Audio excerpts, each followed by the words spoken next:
السلام علیکم ورحمۃ اللہ وبرکاتہ. کیا حال ہے سب کا؟ نحمدہ ونصلی علی رسولہ الکریم. اما بعد فاعوذ باللہ من الشیطان الرجیم. بسم اللہ الرحمن الرحیم. رب اشرح لی صدری ویسر لی امری واحلل عقدۃ من لسانی یفقہوا قولی. العظیم الحلیم، بڑی عظمت والا ہے، بڑی شان والا ہے، اس کے ساتھ ساتھ بڑا ہی حلم والا ہے، بردبار ہے، تحمل والا ہے. آپ دیکھیں کہ عام طور پر کیا ہوتا ہے، جب کوئی کسی بڑے مقام پہ پہنچتا ہے، اس کو کوئی عزت ملتی ہے، کوئی دولت ملتی ہے، کوئی شان و شوکت ملتی ہے، تو اسی رفتار سے اس کا تحمل بھی ختم ہو جاتا ہے، اس کی برداشت کم ہو جاتی ہے، کیونکہ وہ سمجھتا ہے کہ اب میں کسی کے سامنے اکاؤنٹیبل نہیں ہوں، میں جو چاہوں کروں. لیکن اللہ سبحانہ و تعالیٰ اب عظیم ہونے کے ساتھ ساتھ حلیم بھی ہے. اگر حلیم نہ ہوتے تو کیا ہوتا؟ ہم سب ہلاک ہو چکے ہوتے اور دنیا کا نظام تلپٹ ہو چکا ہوتا. دوسری دفعہ پھر لا الہ الا اللہ.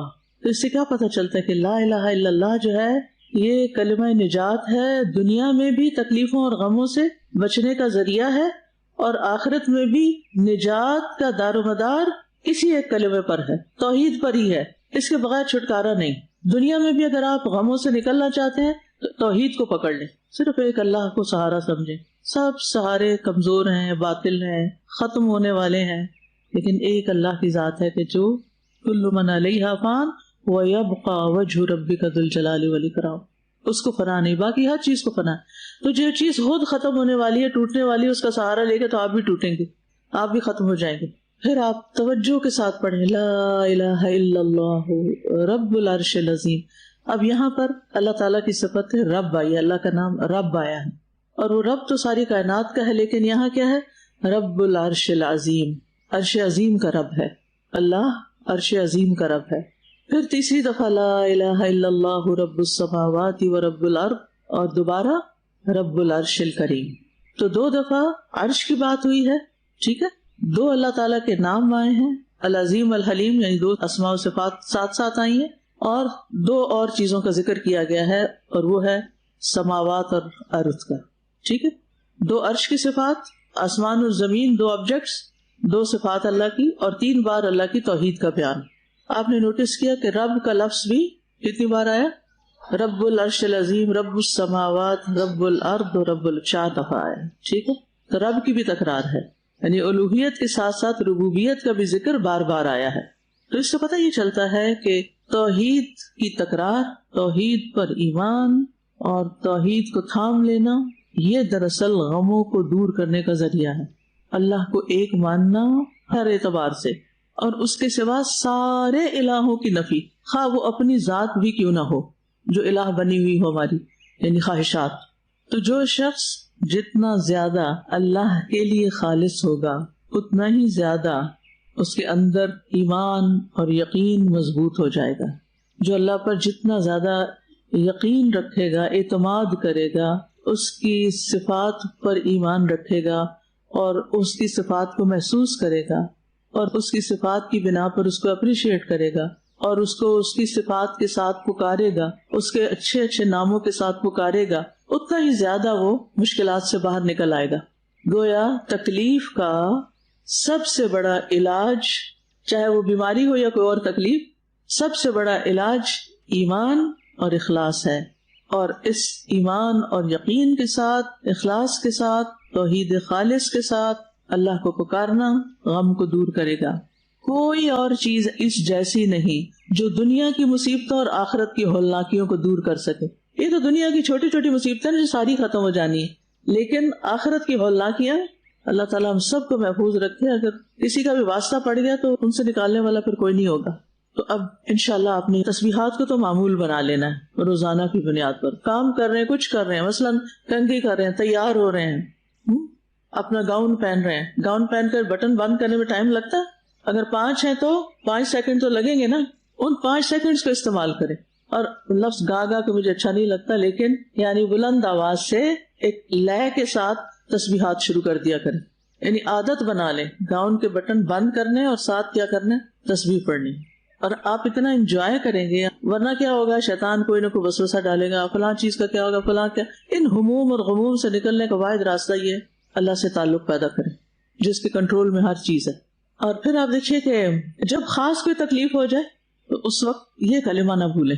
ریسنٹلی اپنا کسی نے مجھ سے ایکسپیرینس شیئر کیا کہ وہ ٹریول کر رہی تھی، اور ٹریولنگ میں آپ کو پتا ٹریولنگ انگزائٹی بھی ہوتی ہے، اور ان حالات میں جب کہ بہت سی فلائٹس کینسل ہوئی اور پھر اگر کسی کا ویزا ختم ہو گیا ہے تو اس کے لیے الگ پینلٹی اور طرح طرح کی مشکلات، اور پھر بعض اوقات فلائٹس اوور بکڈ، اور وہ جو انگزائٹی وہاں جا کے ہوتی ہے نا، بندے کو پریشانی لاحق ہوتی ہے. یعنی مسافری کی حالت ایک خاص تکلیف دہ حالت ہے.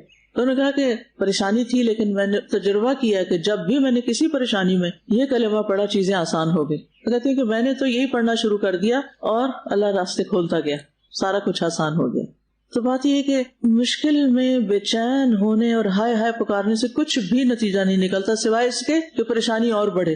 چلیے چند سیکنڈز کے لیے سوچیے کہ آج کل یا آج کے دن، کیونکہ ہر روز ہی پریشانی بدل جاتی ہے، ہم نے پالی ہوئی ہوتی ہے نا، کبھی کوئی آ جاتی، کبھی اس کو جانے نہیں دیتے، اور اس ایک کو پکڑ رکھتے ایک اور آ جاتے اس کو پکڑ کے رکھ لیتے، ٹھیک ہے، تو پھر اس کے بیچ میں چکر کھاتے، کبھی اس کا سوچتے کبھی اس کا سوچتے.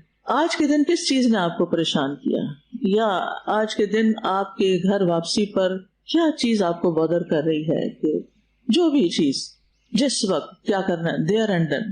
لا الہ الا اللہ العظیم الحلیم، لا الہ الا اللہ رب العرش العظیم، لا الہ الا اللہ رب السماوات ورب الارض رب العرش الکریم. اگر یہ چیزیں ہماری زندگی میں شامل ہو جائیں نا، ہمیں علم ہوتا ہے، ہمیں پتا ہے، ہم نے سب پڑھ رکھا ہے اور شاید پڑھا بھی رکھا ہے، لیکن جس وقت ضرورت پڑتی ہے اس وقت کوئی چیز ہی نہیں ملتی. جیسے گھر میں ویسے بھی جو لوگ آرگنائز نہیں ہوتے تو کیا ہوتا ہے، کچن میں اپنی رکھی ہوئی چیزیں نہیں ملتی، چمچ جگہ پہ نہیں ملتی، برتن جگہ پہ نہیں ملتی. ایسے یہ ایک لائف سٹائل ہوتا ہے نا لوگوں کا. کچھ لوگ بہت آرگنائزڈ ہوتے ہیں، ہر چیز اپنی جگہ پر ہے، ضرورت کے وقت لائٹ بھی چلی جائے، آنکھیں بھی بند، ان کو پتہ چل جائے گا ماچس کی ڈبیا کہاں رکھی ہے، جہاں رکھی ہے وہیں سے ملے گی، اور فوراً اٹھا لیتے ہیں، اپنا مسئلہ حل کر لیتے ہیں. لیکن جو کبھی ادھر پھینکتے ہیں، کبھی ادھر پھینکتے ہیں، کبھی ادھر پھینکتے ہیں، ان کے لیے پھر پریشانیوں کے سوا کچھ نہیں رہتا. کان امرہ فرطا. آپ نے اپنی زندگی کو آرگنائز کرنا ہے، نہ صرف یہ کہ اپنے ٹیبل کو، اپنے بیڈ کو، اپنے بیڈ روم کو، اپنے کچن کو، اپنی چیزوں کو، بلکہ اپنے اذکار کے اعتبار سے بھی، اپنی عبادات کے اعتبار سے بھی. چاہے کوئی آپ کو ٹائم ٹیبل بنا کے دے یا نہ دے، آپ کا اپنا ٹائم ٹیبل ہونا چاہیے کہ میں نے کس وقت. ٹائم ٹیبل کا مطلب یہ ہے کہ کس ٹائم پر کیا کرنا ہے. تو دکھ اور تکلیف میں، کرب اور پریشانی میں نبی صلی اللہ علیہ وسلم کیا کرتے تھے، یہ دعا پڑھا کرتے تھے. ہم آپ کی امت ہیں، آپ ہمارے لیے رحمت بن کے آئے ہیں. یہی چیزیں تو رحمت ہیں کہ ہمیں بتا دیا کہ کس وقت کرنا کیا ہے. بس اپنے اندر یقین پیدا کریں کہ میرا علاج اس میں ہے، اس کے ذریعے مجھے فائدہ پہنچنے والا ہے. کیونکہ جب یقین کی کمی ہوتی ہے تو کوئی چیز فائدہ نہیں دیتی، پھر صرف الفاظ رہ جاتے ہیں، روح نہیں رہتی ان کی. تو آپ نے کیا کرنا ہے، دعا کے معنی میں بھی غور کرنا ہے، اور پھر زبان سے بھی خوبصورت انداز سے نکالنا ہے اس کو، ٹھیک ہے. اور پھر یہ کہ اللہ تعالیٰ پہ پورا بھروسہ کرتے ہوئے پڑھ کے اس مشکل سے نکلنا ہے. اب دیکھیں کہ کچھ پریشانیاں حقیقی ہوتی ہیں اور کچھ غیر حقیقی ہوتی ہیں. سوچیے اس بات کو جو میں نے کہی، کچھ مسائل تو حقیقی ہوتے ہیں اور کچھ ہمارے صرف توہمات، ہمارے خیال، ہمارے جو برین میں پیچھے کچھ چیزیں فیڈ ہوئی ہوتی ہیں، تو برین سارٹ آؤٹ نہیں کر سکتا کہ یہ اس موقع کی چیز ہے یا نہیں. وہ بس جو سچویشن وہ دیکھی وہ چیز اس نے ریکال کر لی، وہ فلاں وقت بھی تمہارے ساتھ یہ ہوا تھا، ابھی بھی یہی ہونے لگا. بے جا کے خوف اندیشے آپ کے اندر پیدا کر دیتا ہے. اس میں آپ دیکھیے کہ ایک ٹرم ہے وائٹ کوٹ سنڈروم. کبھی سنا ہے یہ وائٹ کوٹ سنڈروم؟ وائٹ کوٹ کون پہنتا ہے؟ ڈاکٹرز پہنتے ہیں، نرسز پہنتی ہیں.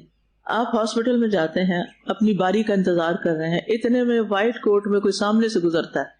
اس نے آپ کو کچھ نہیں کہا، اس کو دیکھتے ہی کیا گزری آپ پر، ہائے ابھی یہ مجھے بھی پکڑ لے گا اور میرے دانت کو نکال باہر کرے گا اور ٹیکا لگائے گا مجھے اور پتہ نہیں کیا خبر سنائے گا. اندیشان، خوف، بے چینی.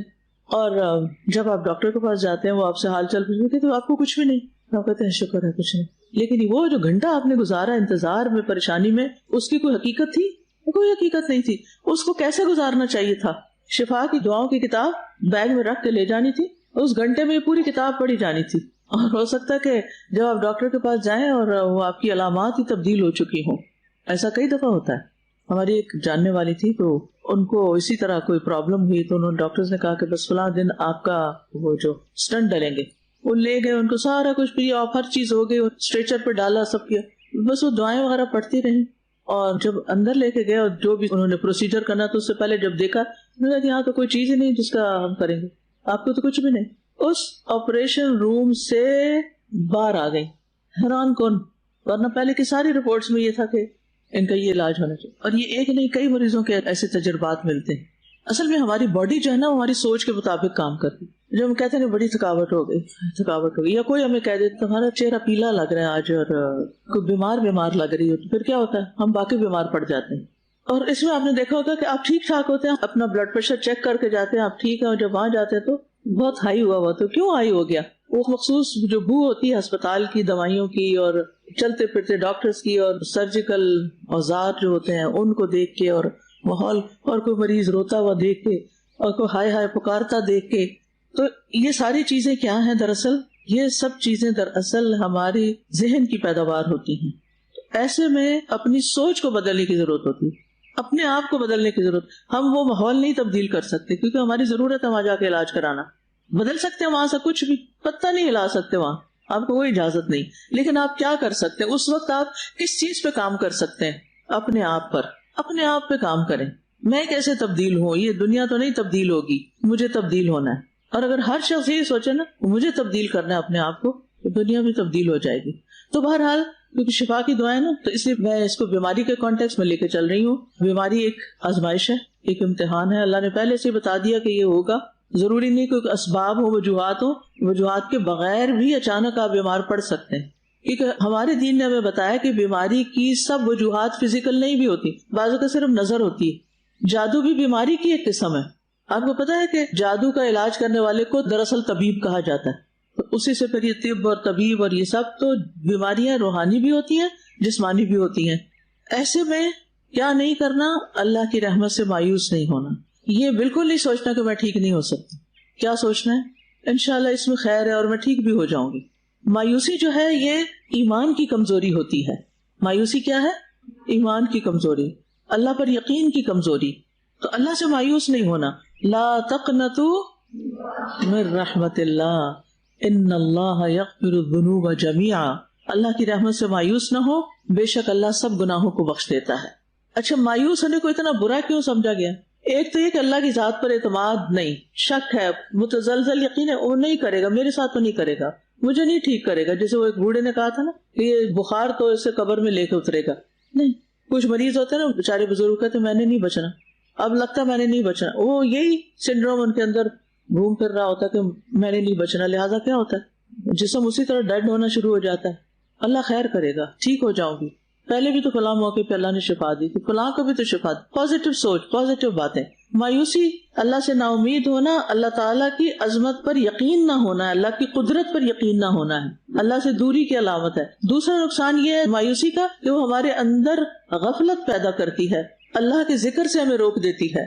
کیونکہ بعض مایوسی کے دورے ایسے ہوتے ہیں جو آپ کو بالکل بے حس بے حرکت کر دیتے ہیں کہ جان ہی نہیں, کاٹو تو لہو ہی نہیں. اس حد تک انسان اس میں چلا جاتا ہے.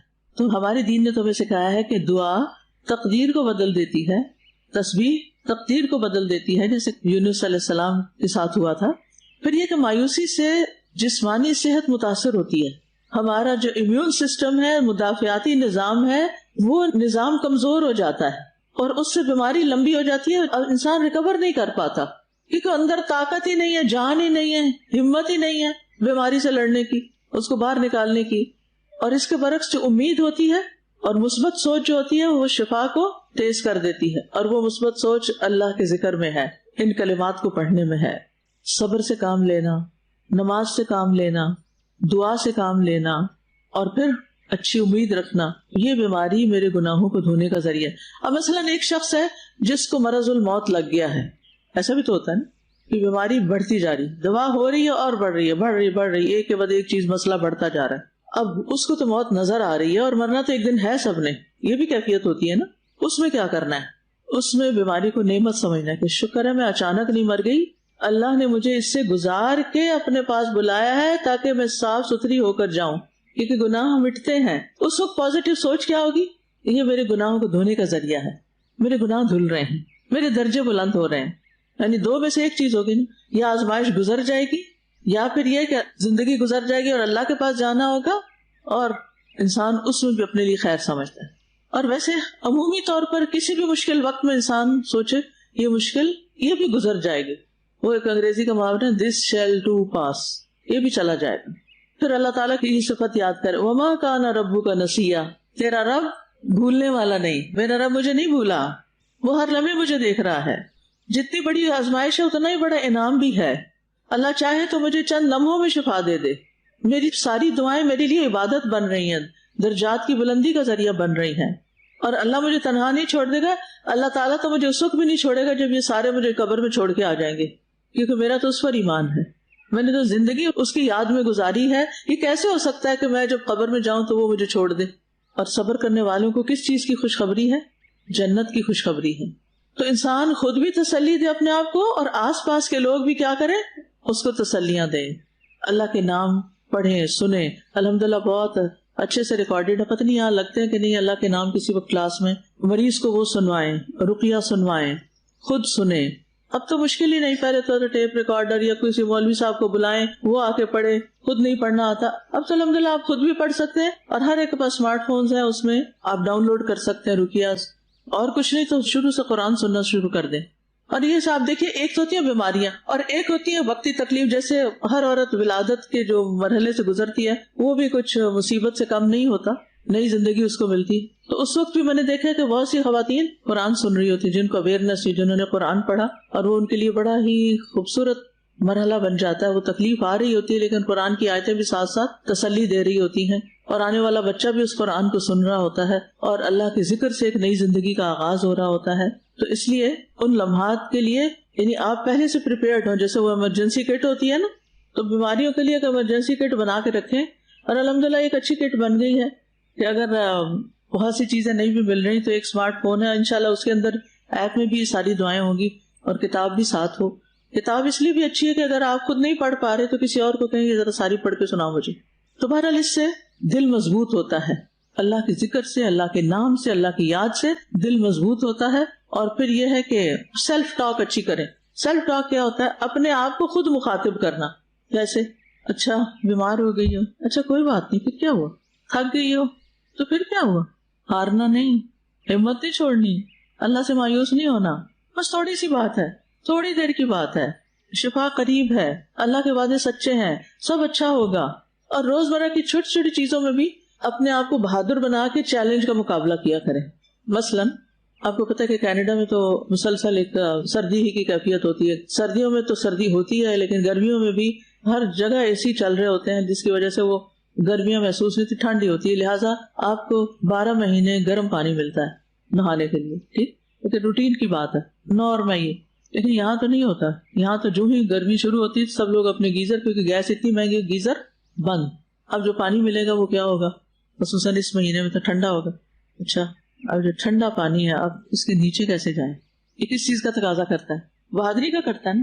اچھا تو کیا ہو جائے گا؟ میرے ساتھ یہ ہوا نا، مجھے نہیں پتا تھا کہ گرم پانی نہیں نکلے گا، اب نہائے بغیر تو نہیں نکلے. تو ایک دن ہوا تو اگلے دن سے تو میں بالکل ہی تیار ہوں. تو کیا ہوا؟ اور اس کے بعد اس کو اتنا انجوائے کیا.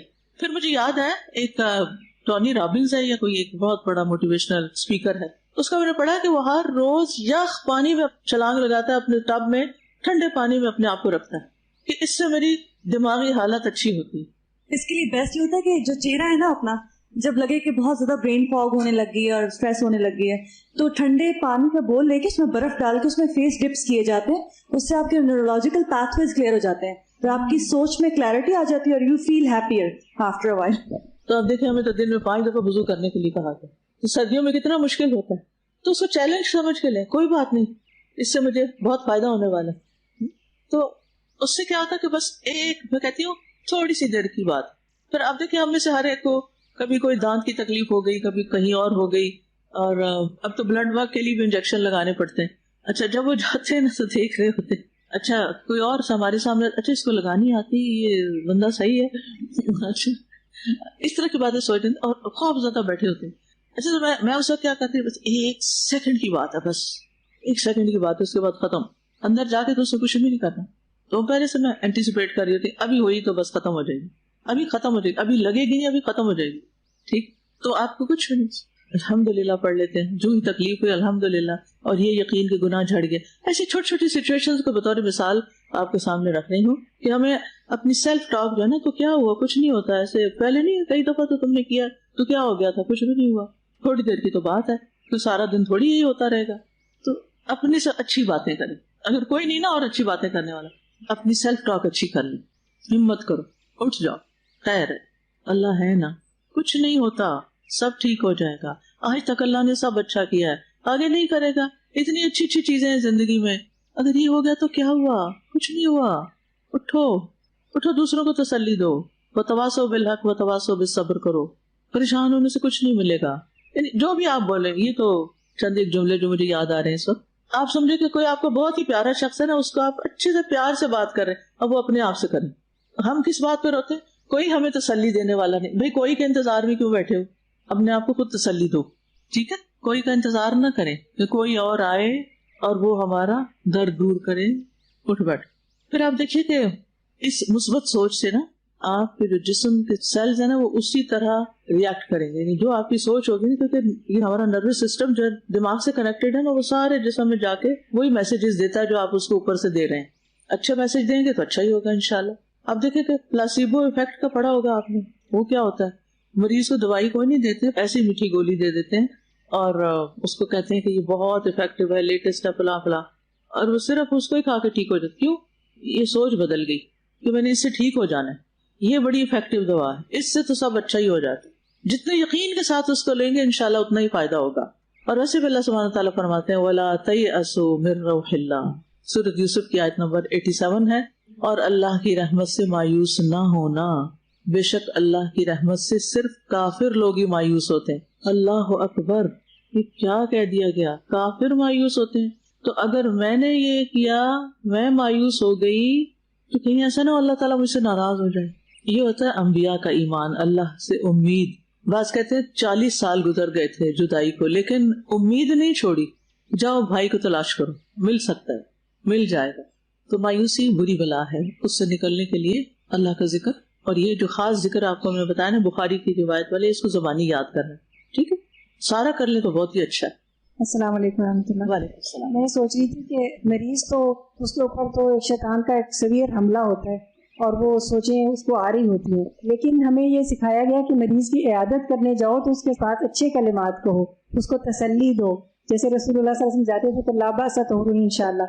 لیکن یہاں ہمارے یہاں دیکھا گیا ہے کہ جب مریض کے پاس جاتے ہیں نا تو بہت ہی مایوس کن باتیں کرتے ہیں. ابھی کل ہی میں پرسوں ایک پیشنٹ کو وزٹ کر رہی تھی, ان کو بیچاری کو کینسر ہو گیا اور 4 اسٹیج پہ پتہ چلا ہے. وہ کہتی ہیں کہ میری نیبرز آتی ہیں اور وہ بیٹھ جاتے ہیں اور کہتی ہیں وہ بالکل ایسا ہی میری فلاں ان کو ہوا تھا تو وہ تو اتنے دنوں میں فوت ہو گئی تھی.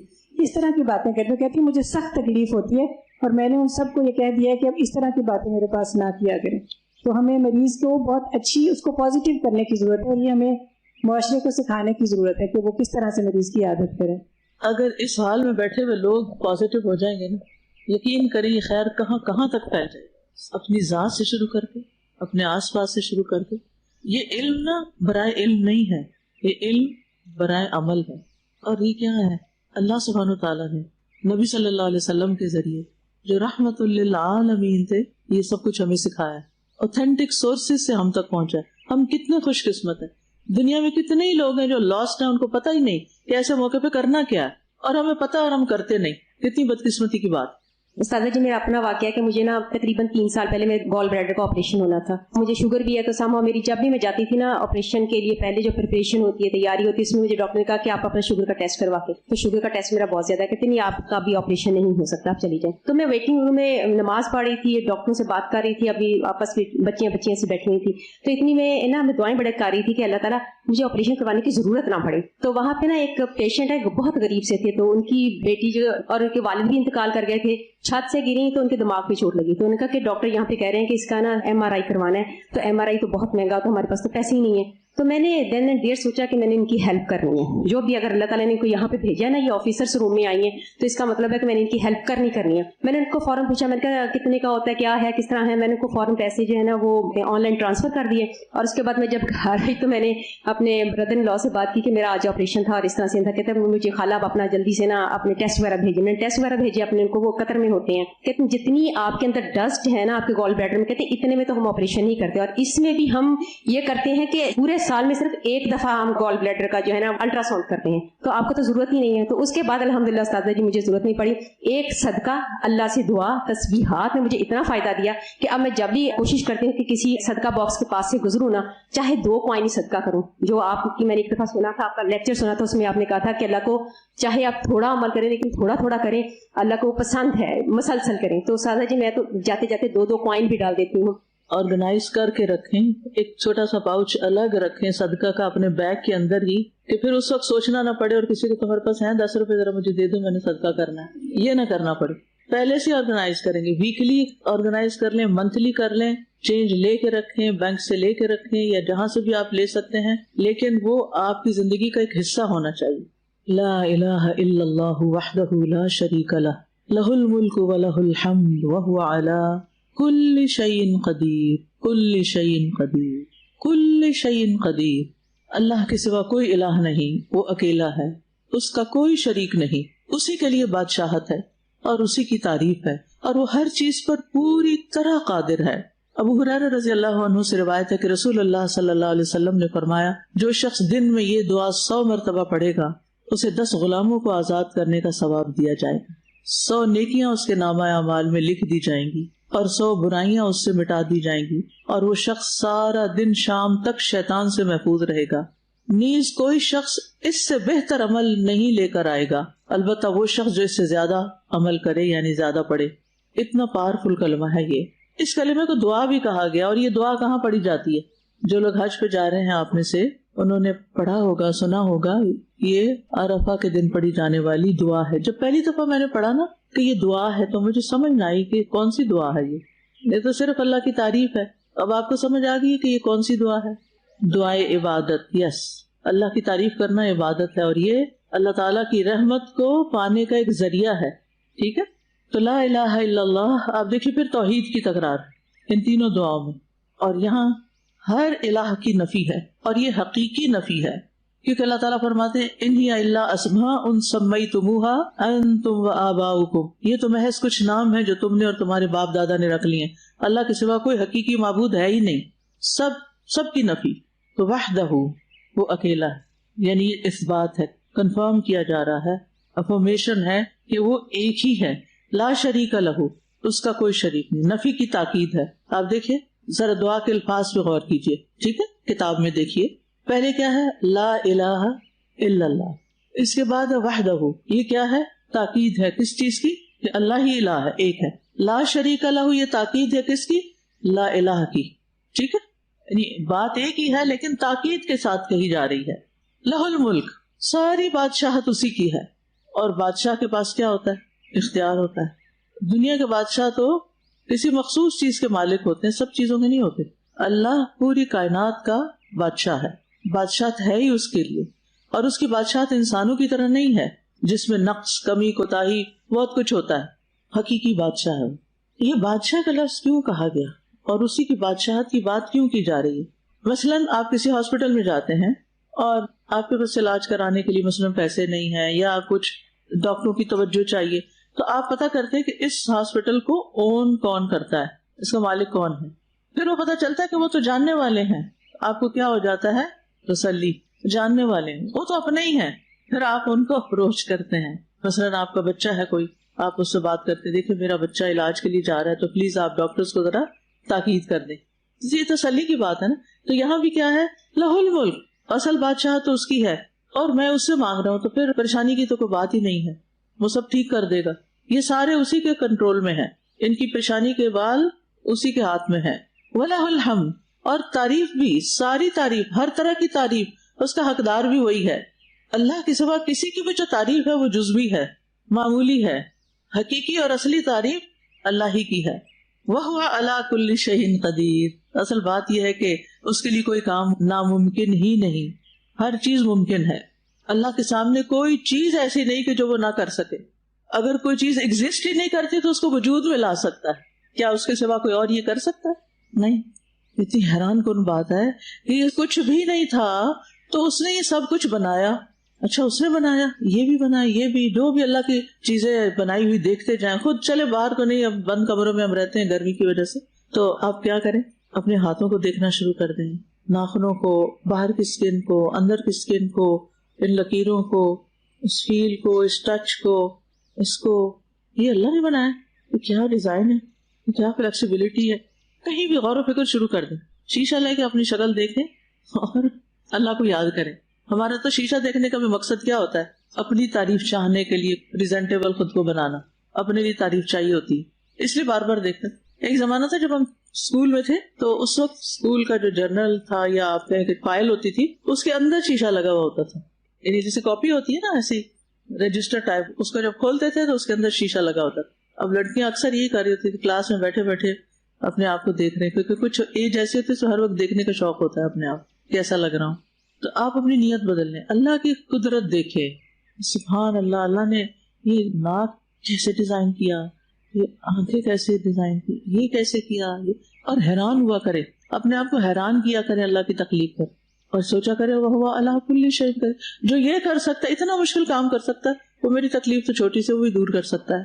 تو جو نہیں تھا وہ اس نے کر دیا، جو تکلیف آ گئی اس کو ہٹا بھی سکتا ہے.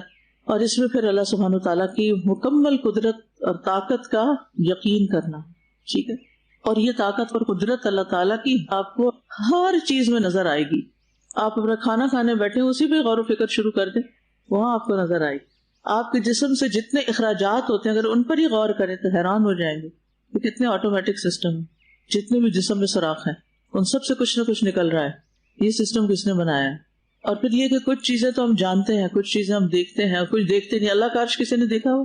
نہیں دیکھا، صرف سنا ہی ہے.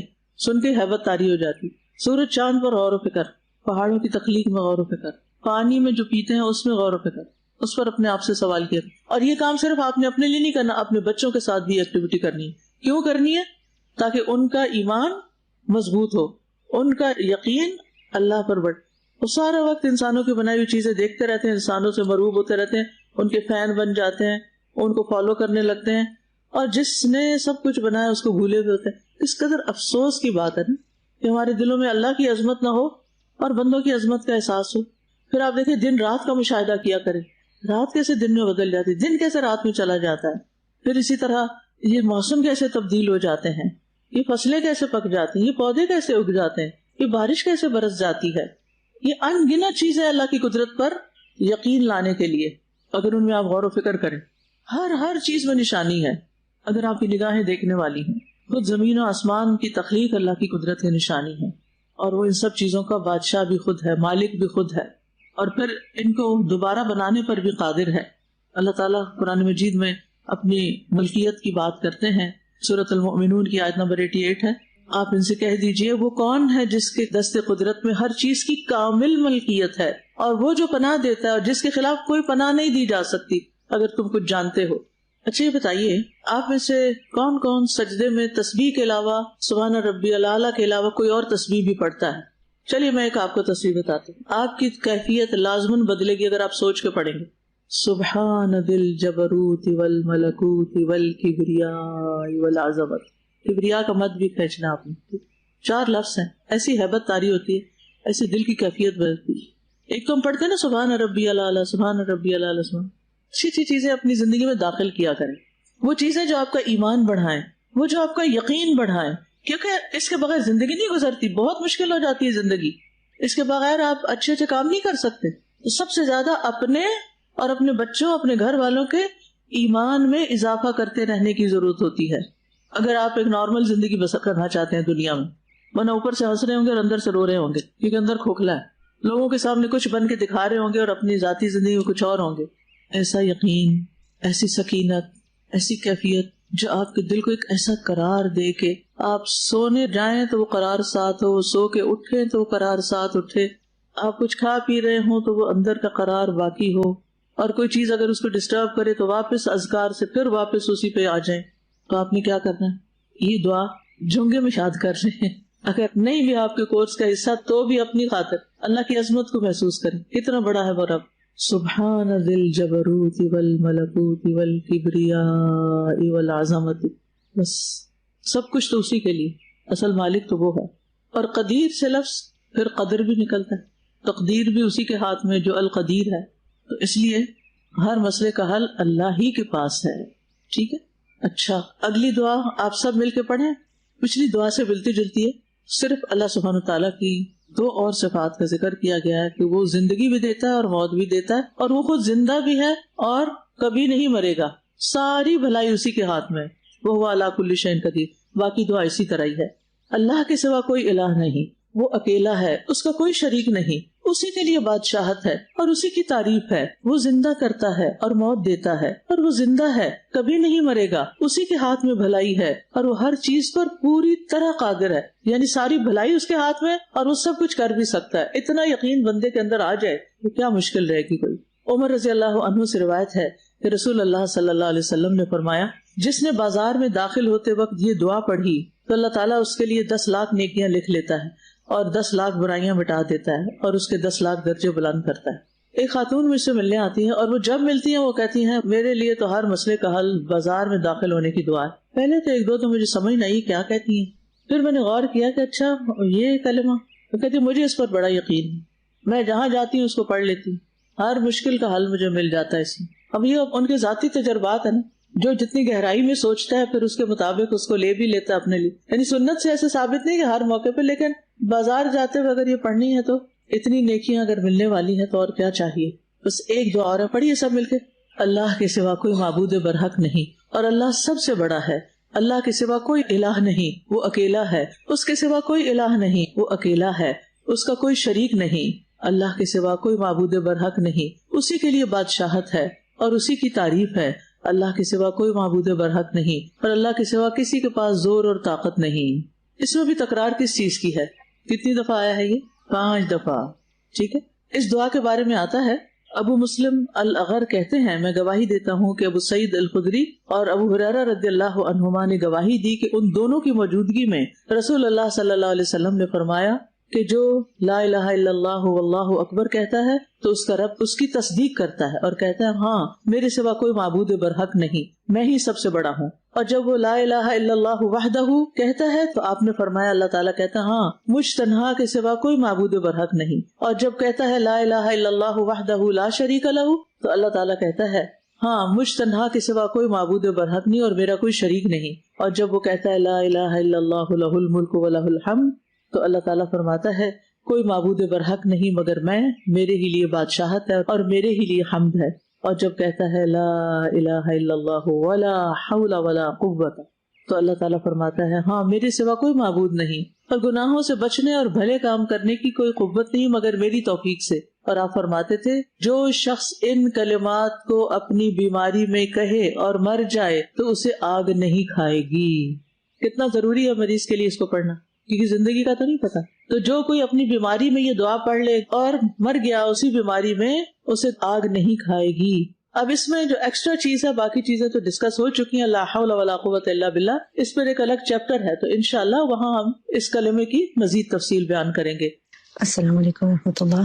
آپ نے کلاس میں جو دعا کرائی کرب کی, لا الہ الا اللہ العظیم الحلیم ولی, وہ جب نانی اماں ہاسپٹل میں تھی تو الحمدللہ تقریباً I think about 80% of the time جب میں ان کے ساتھ ہوتی تھی تو میں صرف یہ پڑھتی تھی لا الہ الا اللہ العظیم الحلیم.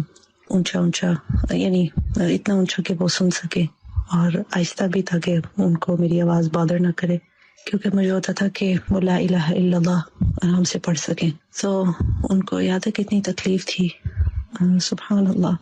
مجھے اس وقت نہیں یاد تھا کہ یہ کرب کی بھی دعا ہے, مجھے تو بس تھا کہ میں لا الہ الا اللہ جتنا پڑھ سکوں ان کے سامنے تاکہ ان کے لیے پڑھنا آسان ہو. الحمدللہ ماما میں دیکھتی تھی کہ میں پڑھتی رہتی تھی تو ان کی بھی زبان ساتھ ساتھ ہلتی تھی, اور جیسے ان کو ایک دم سے بہت تکلیف ہوتی تھی یا اٹھ جاتی تھی تکلیف سے, کیونکہ ڈاکٹر کہتے تھے نا کہ وہ مورفین اور انکریز نہیں کر سکتے, تو بس میں یہی پڑھتی جاتی تھی بار بار. تو اس سے میں دیکھتی تھی کہ وہ بھی الحمدللہ کافی کام ہو جاتی تھی, اور میرے دل کو بھی تسلی ہوتی تھی کیونکہ مجھے سمجھ نہیں آتی کہ کیا کروں. تو بس لا الہ الا اللہ کی تکرار جو ہے واقعی اٹس شفا for the heart and for the body. جزاک اللہ خیرا کثیرا. بہت اچھے ریمائنڈرز تھے آج بھی کلاس میں الحمدللہ. اللہ سبحانہ وتعالیٰ ہم سب پر اپنی رحمت فرمائے اور ہمارے سارے منفی خیالات کو مثبت خیالات سے بدل دے. وآخر دعوانا ان الحمد للہ رب العالمین. سبحانک اللہم وبحمدک اشہد ان لا الہ الا انت استغفرک واتوب الیک.